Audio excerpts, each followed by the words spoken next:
Brasília, 23 de agosto de 2025. Hoje. A grande mídia ainda não sabe, mas a República acaba de entrar em seu capítulo mais sombrio.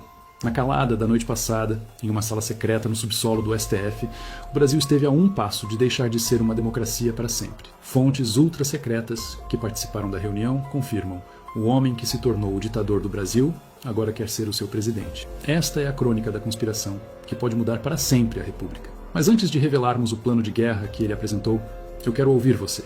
De qual cidade e estado do Brasil você nos assiste? E me responda nos comentários. Você acredita que o Brasil, em um momento de crise, precisa de um herói ou de um ditador para se salvar? A sua opinião é fundamental. O Crônicas do Brasil só existe porque patriotas como você mantêm nossa voz viva.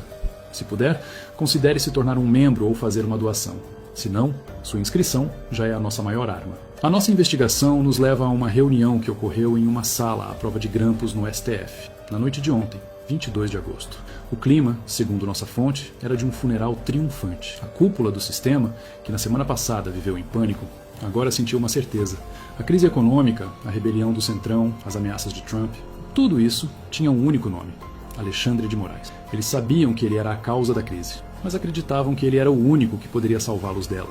Estavam presentes na sala, além de Moraes, um pequeno grupo de ministros de sua mais absoluta confiança, incluindo Flávio Dino, que o apoiava com fervor, e Gilmar Mendes, que o observava com um interesse frio e pragmático. A pauta, que eles esperavam que fosse a de como lidar com a crise, se tornou, na verdade, a de como capitalizar a crise. Moraes, sem rodeios, teria pegado a palavra e, com sua voz que não admitia contestação, fez a sua maior e mais chocante aposta. Ele não falou como um jurista, ele falou como um profeta da desgraça, um homem convencido de que era o único que podia restaurar a ordem. E eu cito a essência de seu monólogo, que esta crônica revela agora. Senhores, o jogo de poder em Brasília acabou. O que temos hoje não é uma democracia funcional, mas um pântano de corrupção, de burocracia e de incompetência que nos levou à beira do abismo. O Congresso é fraco, o Executivo é ineficaz, o povo manipulado pela desinformação. A única instituição que ainda funciona somos nós. A única voz que ainda tem autoridade é a minha. Ele fez uma pausa, deixando o peso de suas palavras preencher o silêncio. O povo, em seu desespero, clama por um líder. Não por um político que faz promessas vazias, mas por um homem de ordem. Alguém que tenha a coragem de tomar as rédeas e consertar o país. E eu, após longas noites de reflexão, cheguei à única conclusão possível. A única forma de salvar a República de si mesma é tomando as rédeas. Por isso, a partir de hoje, a minha missão não é mais a de julgar, é a de governar. Eu serei o candidato da ordem em 2026. Eu serei o presidente que o Brasil precisa. A sala, por um instante, permaneceu em silêncio. A audácia do plano, a megalomania de Moraes, deixou seus próprios aliados atônitos.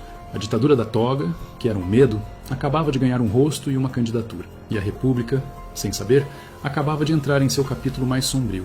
A declaração de Alexandre de Moraes, na reunião secreta da noite de quinta-feira, 21 de agosto, não foi um delírio.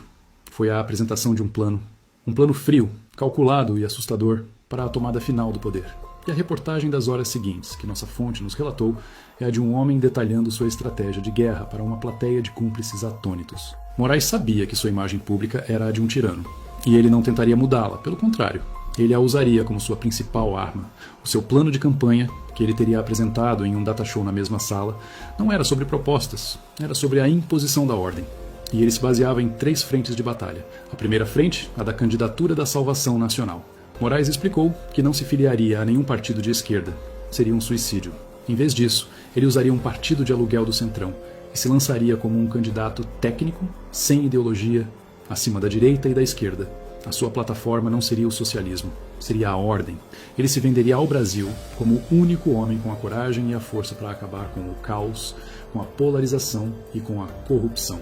Um caos que ele mesmo ajudou a criar. Seria o bombeiro incendiário, a raposa se oferecendo para tomar conta do galinheiro. A segunda frente de batalha, a mais perversa, era a do inimigo único. A campanha de Moraes não seria sobre o que ele faria pelo Brasil, seria sobre o que ele faria contra os seus inimigos. O plano, segundo o que foi apresentado, era o de usar a máquina dos inquéritos sigilosos do STF como a sua principal ferramenta de campanha. A cada semana, um novo vazamento, uma nova operação, uma nova acusação contra um adversário político. Ele não debateria com seus oponentes. Ele os prenderia. Sua campanha seria um espetáculo de execuções sumárias de reputações, tudo transmitido ao vivo pela grande mídia, sua principal aliada. O objetivo era criar um clima de medo tão grande que ninguém mais tivesse a coragem de se candidatar contra ele. E a terceira frente, a mais sombria, era a do dia seguinte. Moraes já planejava o que faria após a vitória. Sua primeira medida como presidente, segundo o plano, não seria econômica. Seria a convocação de uma Assembleia Constituinte Revisional, com o pretexto de modernizar o Estado. Na prática, o objetivo seria o de reescrever a Constituição para legalizar, de uma vez por todas, os poderes absolutos que ele já exercia. Seria a criação de um Ministério da Verdade para controlar a imprensa, a restrição da imunidade parlamentar e, o mais grave, a submissão de todos os outros poderes, incluindo as Forças Armadas, ao controle direto do Executivo. Não seria mais uma ditadura da toga, seria a ditadura de um homem só. Ao final da apresentação, o silêncio na sala era o do pavor. Os ministros e políticos presentes, que antes viam Moraes como um aliado útil, agora viam um monstro que haviam criado. Um monstro que não queria mais dividir o poder, queria o poder todo para si.